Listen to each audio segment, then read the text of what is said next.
From today, inshallah, plan your day. Start small, but be consistent. Wake up early. Make dua. Have a routine. And always expect the best from Allah. That is the sunnah. That is Islam. Number 4.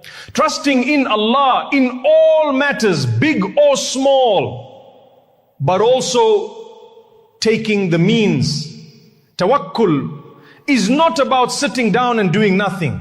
That's not tawakkul, that's laziness.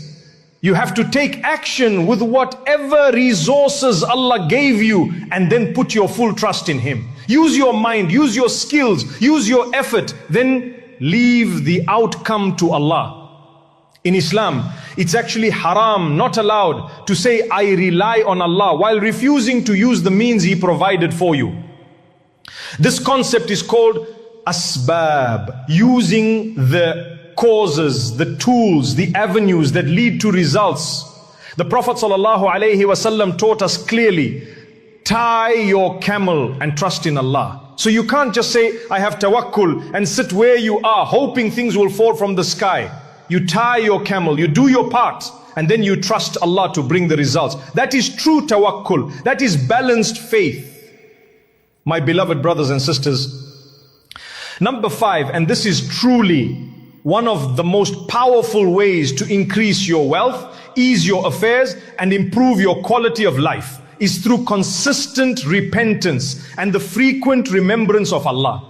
Subhanallah, you may have a beautiful home, a luxurious car, and money in the bank, but if your heart is far from Allah, if you're no longer remembering Him, if your soul has been disconnected, then your life will feel restricted, you'll feel trapped. You'll constantly find yourself stressed, anxious, and overwhelmed. Why is that? Because barakah is missing. You could have everything outwardly, but inwardly, you're breaking. You're always frustrated. You're angry. You're never content. You fight with your family. Your children are distant. You can't sleep properly. And you wonder, why? It's because whoever turns away from my remembrance will live a constricted life. My brothers and sisters, never abandon dhikr, the remembrance of Allah. Even if it's just saying Subhanallah, Alhamdulillah, La ilaha illallah, Allahu Akbar, with sincerity from your heart, do it regularly. And don't forget the power of istighfar, seeking forgiveness. The Prophet Noah, peace be upon him, told his people, ask forgiveness of your Lord. Indeed, He is ever a perpetual forgiver. He will send rain from the sky upon you in showers and give you increase in wealth and children and provide for you gardens and rivers. Allahu Akbar. Forgiveness is not just for sins. It opens the doors of rizq, of sustenance. It brings barakah, peace, happiness and relief. So my brothers and sisters, today, right now, start a habit of saying Astaghfirullah every day, sincerely, morning and evening, while walking, while driving, before you sleep, and say it from your heart. You'll see how Allah will open doors you never imagined. Number 6, connecting family ties and building good relationships with your relatives to the best of your ability. The Prophet ﷺ said, whoever loves that he be granted more wealth and that his life be prolonged with goodness, then he should keep good relations with his kith and kin. Be good to your parents, be good to your siblings if you can, your uncles and aunts, your cousins, the people who are your brothers and sisters in blood, of course within your ability, I always say to people, some people, they have toxic family members. Unfortunately, it's very hard to create a good relationship with them. You do good to them and they do bad to you. So Islam doesn't tell you that you have to subject yourself to being stepped on and abused. No, not at all. But of course, look at how far you can go. If you cannot have a completely good relationship, then have at least half a good relationship. If you can't manage half, then have a quarter. If a quarter is too much, then even a tenth. Whatever it is, just have something, but don't cut it off completely. You know, I've seen people whose children, for example, went really astray. They made bad decisions, they hurt their families, and I've had mothers and fathers come to me crying, saying, what should I do with my son? What should I do with my daughter, with so and so? And I always say to them, listen, no matter what happens, keep at least a thread between you and them. Even if it's as thin as a strand of hair, keep that connection. Even if it's just a message now and then, just a check-in, just a small dua. Keep it. Because one day they may wake up, they may turn back to Allah, they may come back to you, and inshallah that relationship will be rebuilt. But if you've cut it off completely, there's nothing to come back to. And that's what Allah is asking you to avoid. You're not the one who cuts it off for no reason. If the other person cuts it off, that's not your fault. But you should always remain open, inshallah, to the possibility of a relationship. Even if it's not the same as it once was. It doesn't mean you give yourself fully like before. It doesn't mean you haven't learned your lesson. And it certainly doesn't mean you have to trust them in everything again. Some people think that if you forgive someone or if you re-establish ties, it means you must become best friends again. That you have to give them your money, your time, your energy, everything. No, it doesn't mean that at all. What it does mean is that you maintain some element of the tie. A thread, a gesture, a word, a smile. Because family, my brothers and sisters, is not something to be discarded easily. There are many studies, even from non-Muslim researchers, that show how having a healthy relationship with your parents, your children, your siblings, your family, actually improves your mental health. People who keep these ties are more emotionally stable, more focused, and they live a better quality of life. So if you can't do it with your parents, may Allah make it easy, and try with your children, inshallah. Break the cycle. Don't let bitterness and silence be the legacy you pass on. Build something better. Number 7, gratitude. Gratitude with your tongue and gratitude with your actions. How do you show gratitude to Allah subhanahu wa ta'ala? By saying Alhamdulillah. But that's not all. True gratitude means you obey His commands to the best of your ability. It means you give your zakat from your wealth. It means you donate even if it's a small amount. Because Allah doesn't look at how much you give, but the sincerity behind it. It means you earn your money in a halal way and you spend it in a halal way. You use your wealth wisely, not wastefully. You avoid spending it on haram things. You don't become so extravagant that you end up in debt or unable to provide for your own family. Gratitude is shown when you put your wealth in the right places, places that please Allah and benefit others. That is how you are grateful for your wealth. Number 8, charity, giving and spending on others. And when we say charity, we don't mean only giving to strangers. Start with your dependents, your spouse, your children, your parents. Spend on those Allah has made your responsibility. That is charity too. Then expand outward, give to others, give to the poor, support causes that matter. Because every time you give, you're not losing anything. In fact, you're gaining in this world and in the next. The Prophet ﷺ said, charity does not decrease wealth. So if you want barakah, if you want peace, if you want your wealth to increase in ways you don't expect, then give.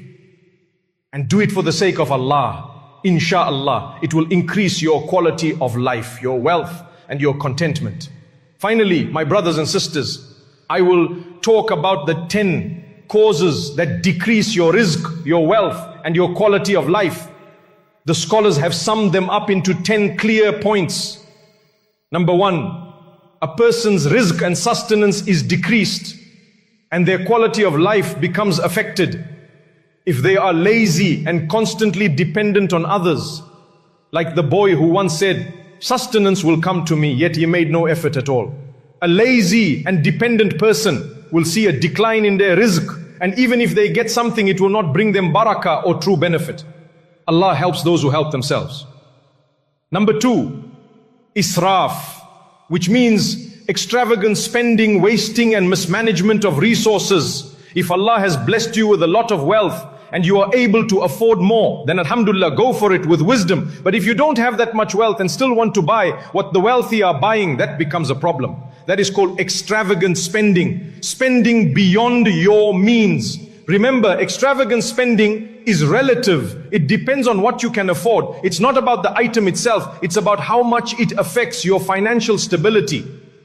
Wasting money, on the other hand, is when you spend it on haram things. When your money goes towards things that displease Allah, which is called tabveer. And the Prophet ﷺ told us that those who waste their money are the brothers and sisters of shaitan. Allah clearly said in the Quran, indeed the wasteful are brothers of the devils. And Allah also says, verily Allah does not like those who are extravagant. So my brothers and sisters, manage your wealth wisely, know your limits. Don't spend to impress others or to keep up with trends that don't benefit your akhirah. And among the final causes that reduce your wealth and rizq is this: repeated sins and the accumulation of those sins. Yes, sins when done over and over again without repentance have a direct impact on your sustenance, your provision, and your overall quality of life. Objects into the heart, they block your du'as and they create a barrier between you and the mercy of Allah. Number 4. One of the causes that decreases your wealth and your quality of life is ingratitude, being ungrateful. And that includes thanking people and forgetting to thank Allah. You see, sometimes we forget that everything ultimately comes from Allah. Yes, someone may have helped you, but it was Allah who sent them to you. So always begin with Alhamdulillah and then thank the people. Because the Prophet ﷺ said, whoever does not thank the people has not thanked Allah. Number 5 is stinginess. Now what is stinginess? Some people think stinginess means not taking your friend to a restaurant or not going on a vacation. No, that's not stinginess. Stinginess is when you do not give yourself the basic rights: food, shelter, clothing, and the necessities of life. It's when you don't give your family their minimum rights and you don't give others their due, especially when Allah has blessed you with wealth. If you're giving more than people's rights, then you're starting to walk the path of generosity. But if you're depriving even the basics, that's when stinginess sets in. Allah doesn't love stinginess, and it affects your wealth, your sustenance, and even your happiness. So don't confuse financial wisdom with being stingy. Manage your wealth, yes, but give people their rights and don't forget your own. Number 6, one of the biggest traps that destroys your wealth and your mind is relying on superstitious and delusional beliefs. People begin to chase after omens and false signs. They say things like, if I see a black cat, it's bad luck, or I must wear this charm to attract wealth. This is not only shirk, but it leads to mental instability. Why? Because you're no longer relying on Allah, you're relying on illusions. You will find people losing their peace, their health, and even their wealth because they're busy chasing illusions. Remember, sustenance comes from Allah alone. If you want your wealth to increase, then strengthen your tawakkul, your reliance upon Allah. Not charms, not horoscopes, not lucky colors or days. And number 7, abandoning zakah. Allahu Akbar. Zakah is not just charity, it is a purification for your wealth. When you earn your income, sometimes a small amount of haram might mix in unintentionally. Maybe you didn't even know it. But when you pay your zakah sincerely, Allah purifies your entire wealth. Blindness akka, there is no barakah, no blessing. You may earn thousands, but it disappears. You may save up, but it vanishes. But when you give zakah, Allah fills it with barakah and it benefits you, your family, and the ummah. So don't abandon this powerful act. Zakah isn't a loss, it's an investment with Allah. Number 8. Abandoning your obligations, the commands that Allah has made compulsory upon you, your salah, your fasting, your honesty, your zakat, your responsibilities. These are not optional. When you knowingly abandon what Allah has obligated, it directly impacts your sustenance, your peace of mind, and your quality of life. You may not see it immediately, but slowly life begins to feel empty. Allah removes barakah from time, wealth, and relationships. Why? Because you're neglecting the very purpose you were created for. Number 9, carelessly earning haram income. Subhanallah. There are people who fear Allah and sometimes unintentionally haram slips in. May Allah forgive us all. But this is not about them. This is about the one who says, I don't care. As long as I get the money, I don't care if it's halal or haram. That attitude destroys your akhirah and your dunya. You might see temporary gain, but you live with restlessness, anxiety, and eventually loss, spiritually and financially. The Prophet ﷺ warned us clearly that a body nourished with haram will not enter Jannah. Be very careful. And number 10, destroying family ties. I'm not speaking about the situations that are beyond your control, when you've tried everything but the other party doesn't want reconciliation. Allah knows your intention. I'm speaking about when people intentionally destroy family relationships out of ego, pride, jealousy, or anger. They say, I don't care, I'm cutting him off forever. That brings nothing but darkness. Even if you think your life will improve, you will find bitterness and regret creeping in.